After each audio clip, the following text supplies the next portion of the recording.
Mobile ఉంటే చాలు, మనుషులు అక్కర్లేదు. కంప్యూటర్లు ఉంటే చాలు, కాపురాలు అక్కర్లేదు. ఈ కవిత మనం పాడైపోతున్న బంధాల గురించి నేను రాసిన కవిత అండి ఇది. ఇలాగా చాలా పెద్దది రాశాను. అది బంధాలు ఉన్నప్పుడు నిలబెట్టుకోవడం బెస్ట్, పోయినప్పుడు బాధపడడం వేస్ట్. చాలామంది బంధం పోయిదాకా ఆ మొబైల్ వదలరండి, కంప్యూటర్లు వదలరండి. మాటలు లేవండి, అసలు మాటలు లేవు.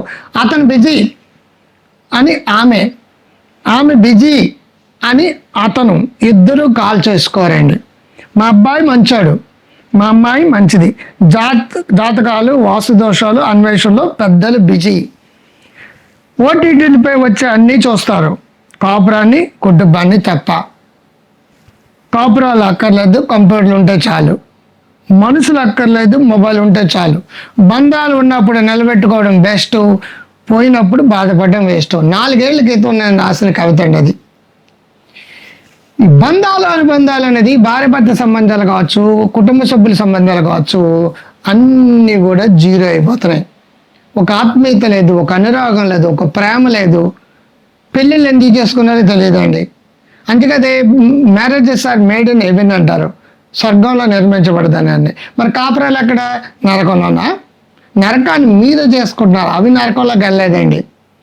కుటుంబం అంటే బాధ్యత, రెస్పాన్సిబిలిటీ, ఎబిలిటీ టు రెస్పాండ్, స్పందించే గుణం.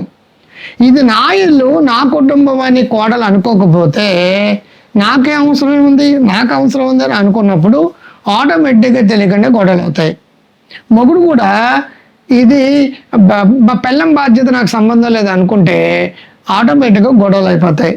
పెళ్ళికి కాపురాన్ని పంపేటప్పుడే పిల్లకి అన్నీ నేర్పి పంపుకోవాలండి. చేస్తుందా చేయదా తర్వాత మ్యాటర్. చేయడానికి తగినట్టుగా అన్నీ నేర్పకపోతే మీ ఇల్లు పుట్టిల్లు. మెట్టింటికి వెళ్ళినప్పుడు సాంప్రదాయాలు మారుతాయి, కల్చర్స్ మారుతాయి, అలవాట్లు మారుతాయి. ఇక్కడ ఏమవుతుంది, ఎవడికాడో సెల్లలాగా వెళ్ళిపోతున్నాడు. సెల్ ఫోన్ తీసుకుని సెల్లలాగా వెళ్ళిపోతున్నాడు. మొబైల్ తీసుకుని మతి పోగొట్టుకుంటున్నారు. నెట్ఫ్లిక్స్లో, ఓటీటీలో చూస్తుంటారు, క్రైమ్ చూస్తారు. ముఖ్యంగా ఈ మన ఈ కంటెంట్ ఏదైతే ఉందో ఆ సౌత్ కొరియా కంటెంట్ చూస్తుంటారు, దానికి అడిక్ట్ అయిపోతుంటారు. నెట్ఫ్లిక్స్లో, ఓటీటీకి అలవాటు పడతారు, క్రైమ్కి అలవాటు పడిపోతారు. దానికి ఎన్ని గంటలన్నా స్పేర్ చేస్తారు. రోజుకు 12-13 గంటలు వాళ్ళు ఉద్యోగాలు స్పేర్ చేస్తారు, నిద్రపోవడానికి బాగానే స్పేర్ చేస్తారు. మొగుడికి 10 నిమిషాలు స్పేర్ చేయదండి. వీళ్ళు కూడా విపరీతంగా అన్నింటికీ స్పేర్ చేస్తారు. పిల్లల దగ్గరికి వచ్చేటట్టు ప్రేమగా మాట్లాడడానికి స్పేర్ చేయలేరండి. దాంతో గ్యాప్ పెరిగిపోతుందండి. నా ఇష్టం నేను ఎలాగుంటాను, నేను పిల్లం అంటది, నా ఇష్టం నేను ఎలాగుంటాను మూడు. మరి పెళ్ళి ఎందుకంటే చేసుకోవడం హగ్గుల మీద హగ్గులు ఇచ్చేసుకున్నప్పుడు ఫోటోలు తీసేటప్పుడు మాత్రం భలే నటించేస్తారండి వీళ్ళు. చాలా ఆత్మీయంగా ఉన్నట్టు సమాజం కోసం నటించడం మొదలు పెడతారు.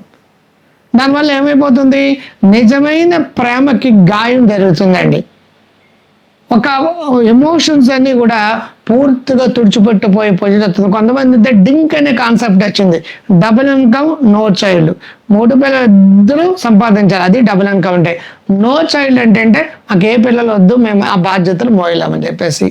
బాధ్యతలు మోయడానికి వచ్చిన పెద్దవాళ్ళని మాకు అడ్డు అనుకుంటున్నారు. బాధ్యతలు మోయడానికి వీళ్ళకి టైం లేక పిల్లలు వద్దు అనుకుంటున్నారండి. తల్లిదండ్రులని ప్రేమగా ఆత్మీయంగా చూస్తే పిల్లల బాధ్యత వాళ్ళే తీసుకుంటారు రిటైర్ అయ్యాక.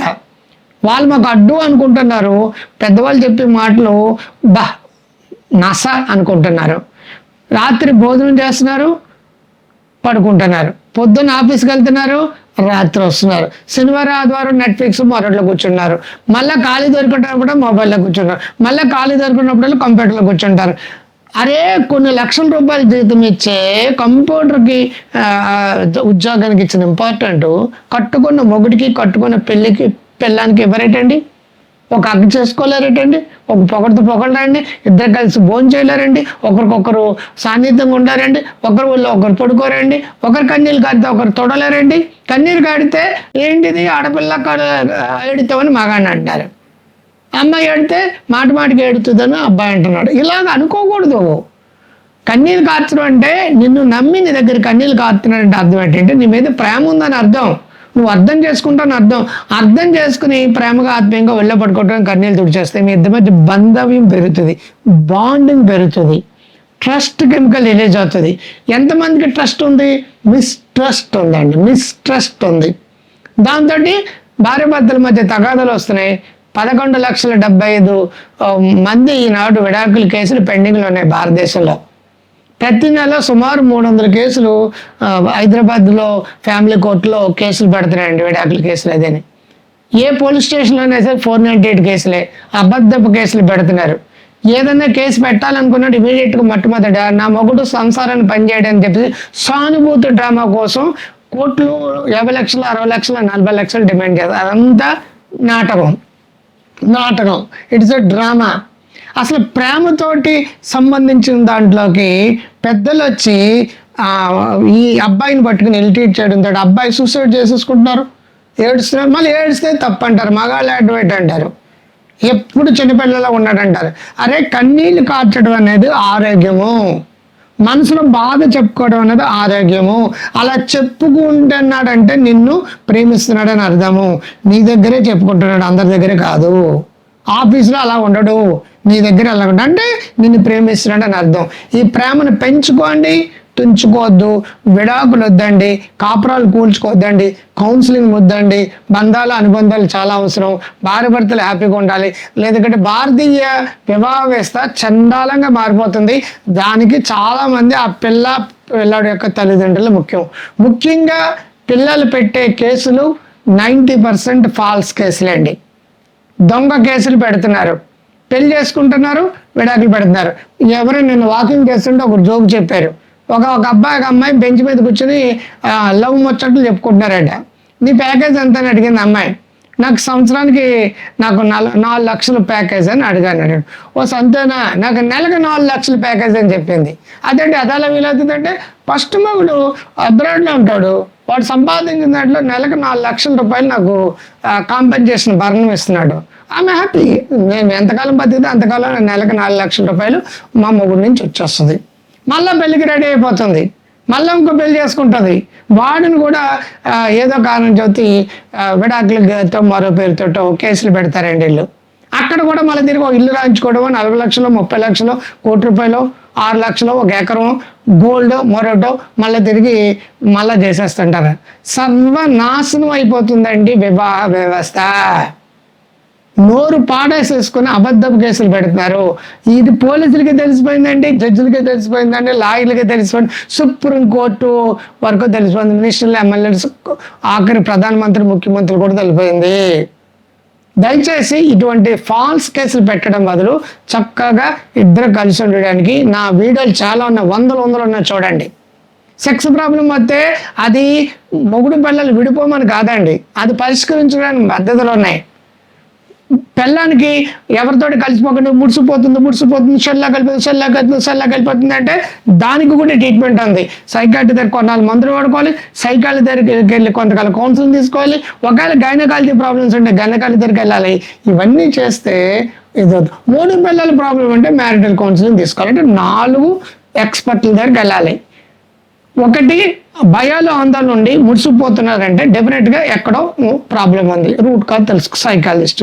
సెకండ్, ఈ డిప్రెషన్, యాంగ్జైటీకి, సోషల్ ఫోబియాకి, మరొకటి ఇంటర్నల్గా ఉన్న వాటికి బయటపడడానికి ఒక 6 నెలలు మందులు అవసరం అవుతాయి. మీకు పీరియడ్స్ లేదంటే మీసాలకు గడ్డలు వస్తున్నప్పుడు గైనకాలజీ దగ్గర కొంతకాలం వాడుకోవాలి. లాస్ట్ 3 పిల్లలు బంధం బాగుండాలంటే మ్యారిటల్ కౌన్సిలింగ్ తీసుకోవాలి. ఇవన్నీ అవ్వడానికి 3 నుంచి 6 నెలలు మించి పట్టదండి. ఫస్ట్ మంత్లోనే సక్సెస్ రేట్ వచ్చేస్తుంది మీకు. అదంతా వదిలేసి పెళ్ళం మొగుడి దగ్గరికి వెళ్ళడం మానేసి అంగస్తంభన అది కాకపోతే మగాడు మగధనం లేదని పెడతారు. అన్ని అబద్ధాలు, ఏం వద్దండి. మీ ఇద్దరు బాగుండడానికి నేను చాలా వీడియోలు పెట్టాను. It's a matter of 1 to 3 monthsలో సూపర్గా ఉంటారు. బోల్డ్ అని కాపురాలు నిలబెట్టిన అనుభవంతో చెప్తున్నాను. మీరందరూ బాగుండాలంటే దానికి తగిన టెక్నిక్స్ నేను చాలా చెప్పాను. సరసం, రొమాన్స్, ఫ్లర్టింగ్, జస్టింగ్ చాలా చెప్పాను. అది అవి పాటించండి. వద్దు గొడవలు వద్దు, పిల్లో టాక్ చేయండి, ఆక్సిడేషన్ రిలీజ్ అవుతుంది, కబుర్లు చెప్పుకోండి, ఇంటిమేట్ చేసుకోండి, బంధాలు అనుబంధాలు రిలేషన్షిప్ మేనేజ్మెంట్. అంతేకాని విడాకులు తీసుకుంటానంటారేంటండి, కోర్టులకు వెళ్తానంటారేంటండి, దొంగ కేసులు పెట్టుకుంటానంటారండి. ఎంతకాలం మీరు బాధపడుతూ కూర్చుంటారు? ఈ విడాకుల తర్వాత మళ్ళీ పెళ్లి చేసుకోవాలి కదా, మళ్ళీ ఇవన్నీ ప్రాబ్లమ్స్ వస్తాయి కదా, మళ్ళా కేసులు పెట్టుకుంటారా? నాకు తెలిసిన ఒక అమ్మాయి ఉంది, అమెరికాలో ఉంటుందండి. అమెరికా వాడి మీద సంసారం పంచాయతీ కేసు పెట్టిందండి. కూకటిపల్లిలో ఇల్లు వచ్చిందండి. మళ్ళీ ఇంకొకరిని పెళ్లి చేసుకుందండి. పెళ్లి ఆడు చాలా ఆస్తిపడి, ఇద్దరు అక్కల తర్వాత ఒకటి పుట్టాడు. ఆల్మోస్ట్ వాళ్ళు కూకటిపల్లిలో చాలా ప్రాపర్టీస్ ఉన్నాయి. ఇప్పుడు మళ్ళీ కేసు పెట్టిందండి. వాడు ఒక షాపు ఇల్లు రాసి ఇచ్చాడండి. ఇప్పుడు మూడో పెళ్లి కోసం మళ్ళీ తిరిగి భారత బయట పెట్టారండి. సంబంధం కుదిరిందండి అని చెప్పేసి నాకు చెప్పారండి. ఇప్పుడు ఆడి మీద కేసు పెట్టడం లెక్క ఉంది.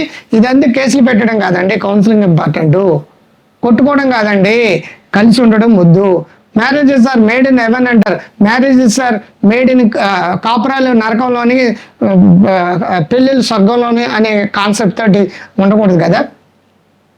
So marriage are made in heaven అన్నప్పుడు దాన్ని పాటించాలి. మీరు భక్తులు కదండి.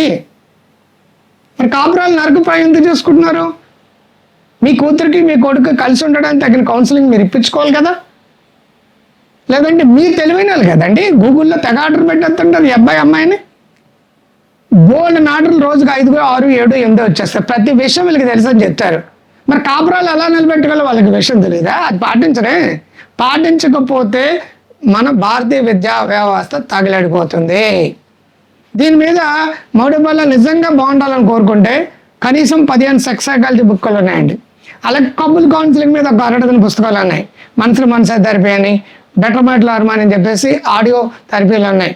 కపుల్ కౌన్సిలింగ్ మీద, బ్రేకప్ తర్వాత కూడా డిప్రెషన్లోకి వెళ్తారు, బ్రేకప్ కౌన్సిలింగ్ మీద. అలాగే ఒకరికొకరు బాగుండడం కోసం ఇది చాలా కంటెంట్ ఉంది. Grow healthy wealthy veg app download చేసుకోండి. డాక్టర్ క్రాంతికారి అని యాప్ డౌన్లోడ్ చేసుకోండి. మీ ఇద్దరు బాగుండాలని కోరుకుంటూ ముందులే మంచి కాలం ముందుగా మీ డాక్టర్ క్రాంతికారి నమస్తే.